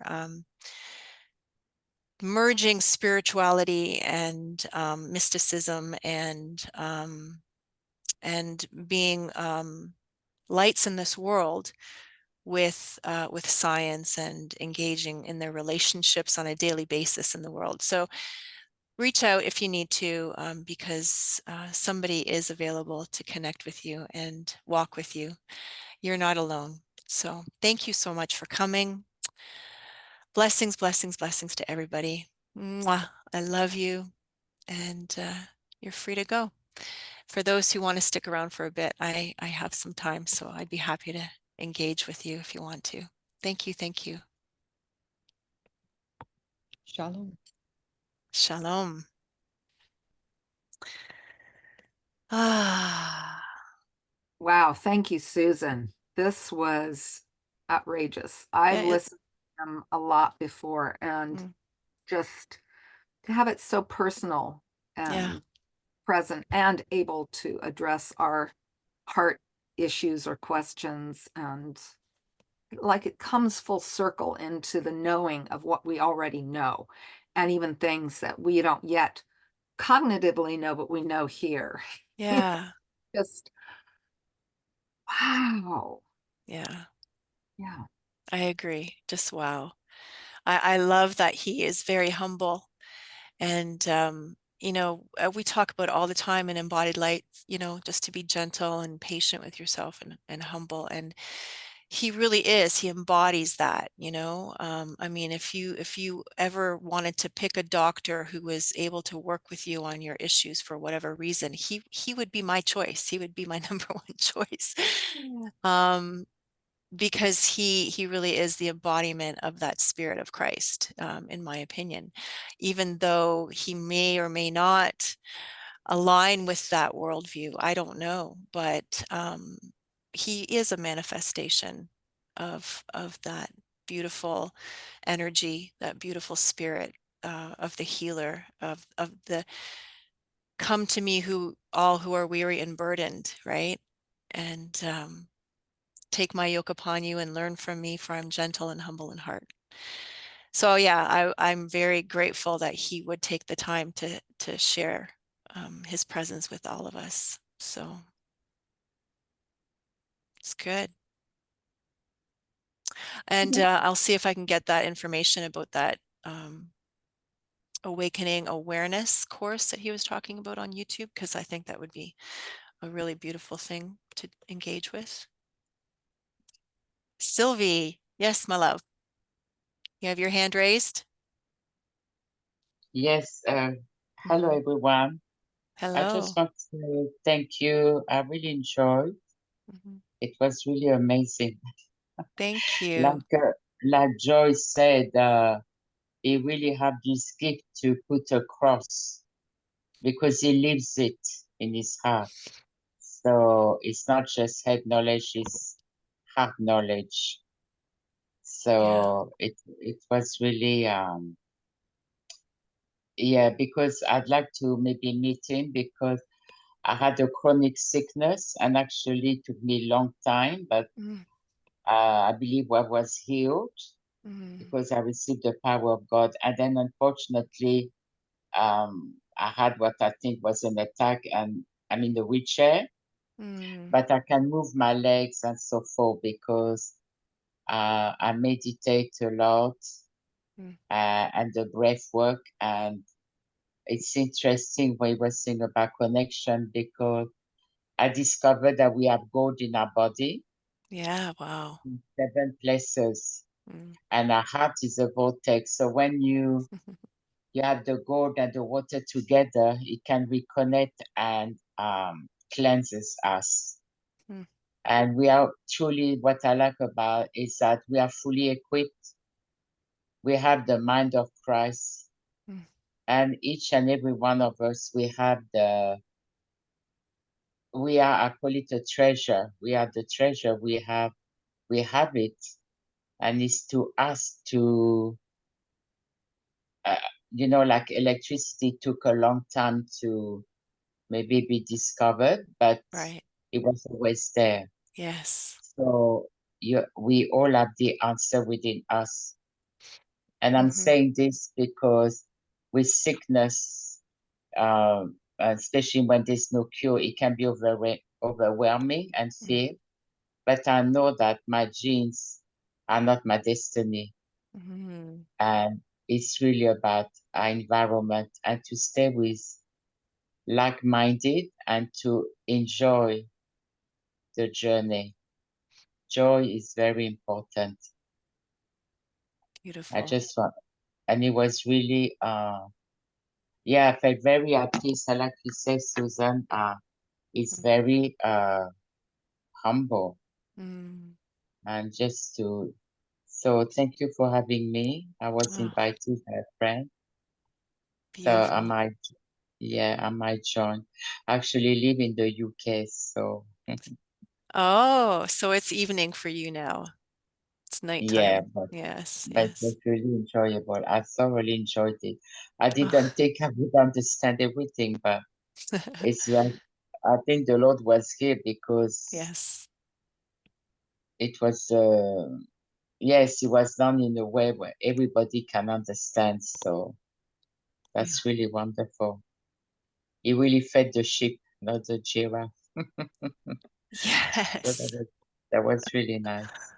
Oh, Yeah. Sylvie, thank you so much. Such beautiful words, such wisdom, and thank you so much for coming. I'm so glad to have just met you and talked to you and engaged with you and connected with you. And I'm so blessed by your journey, by what you've gone through and what you're currently going through, and that you are able to continue to trust in joy, trust in Christ, trust in your true self,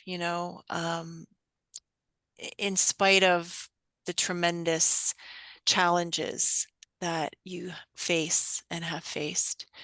Um, I love that so much because that really is so empowering. That's what we need to hear, because oftentimes we do get stuck. We get stuck in those patterns of heaviness, those patterns of depression, those patterns of pain and suffering. And there really is hope. There really, really is hope. And not just hope to survive, not just hope to exist, but really, like it says in Romans, let me get that verse because we talked about it not long ago. So it's still on my phone here. It's in Romans 8, verses 20 to 21. The creation was subject to futility, not willingly, but because of him who subjected it, in hope that the creation itself will be set free from its bondage to corruption and Mm. obtain the freedom of the glory of the children of God. This is why we are here. And yes, it is a difficult place to be in. This is a difficult planet, this incarnation in these flesh bodies. It's Mm. not easy. And there are challenges that we have taken upon ourselves to patiently endure. But there is But a reason, there's a purpose, and it is so that that glory that is within us will begin to not only set ourselves free individually from that bondage to the corruption, but to help others. Because the more that we work on ourselves, like you have, Sylvie, staying in rest, staying in joy, staying in trust, staying in peace, loving yourself, no matter what condition you find yourself in. When we do this, and this goes hand in hand with what I was saying to Marilyn, when we do this and we work on ourselves in that way, somehow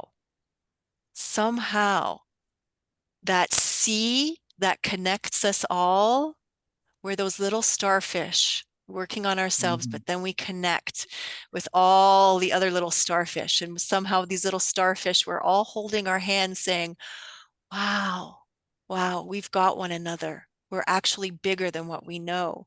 And we empower one another to be able to change our bodies, to be able to change our emotions, to be able to transform ourselves into who Christ is right now, that resurrected in his new flesh body, King of Kings and Lord of Lords. This is what we are beholding. This is what we are becoming. This is what we are transforming into. I, I think actually we are, but one scripture I've been meditating on, it's in the Mirror Bible, Mm, and it's Acts 1:6, and it says, you know, yet they seem to be stuck in their minds yes. because they were in another world. Mm, And for me, my journey, I've had dam broken from my mind because I think even in the church, wherever we go, we look for the healing instead of looking at the healer. And yes. because I follow what Christ said to me, first of all, my union, my I am, because he is I am. So it seems simple, but because we've been programmed for, you know, ancestors, school, whatever, but it's to let the spirit to deprogram. Mm, For me, they are lies because when he yeah. rose from the dead, I rose with him and he Yes. was fully strong, fully healthy, no psychological problem. I mean, he Yes. was whole. And Yes. we can be like that. And I'm helping friends like that, and we see changes. But Mm-hmm. the key is that for me, it's really patience. Mm-hmm. And patience, it's really because again, it's so what we've been programmed with you know, like a microwave quick now. Oh, Mm-hmm. I've been doing it for 1 week, 2 weeks, I don't see anything. But we start to go in the flesh, but Yes, we as we do. go and we learn that we are eternal being Mm-hmm. and let him, like you just say, you know, it's really in the rest realm that we see the acceleration. Yes. And it's and the while I sleep, I get restoration. I wake up, I had muscles on my knees, and it's rest and trust, Rest and and trust. to focus, and you will find that it will come, Yes. and not to let fear. But anyway, I want to thank you all. Beautiful.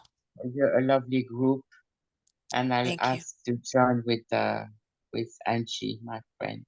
Thank you Awesome. so much. Thank you. Thank you, Sylvie. Thank you. Good night. Bonne Good nuit. night. Bonne nuit. So good, so good, so good. All right. Oh, no, I thought it was the other Sylvie. Okay. I saw Sylvie had her hand raised, but it was the same Sylvie. But we do have another Sylvie with us too. Thank you so much, guys. Thank you. I'm going to end the recording now. Bye, everybody.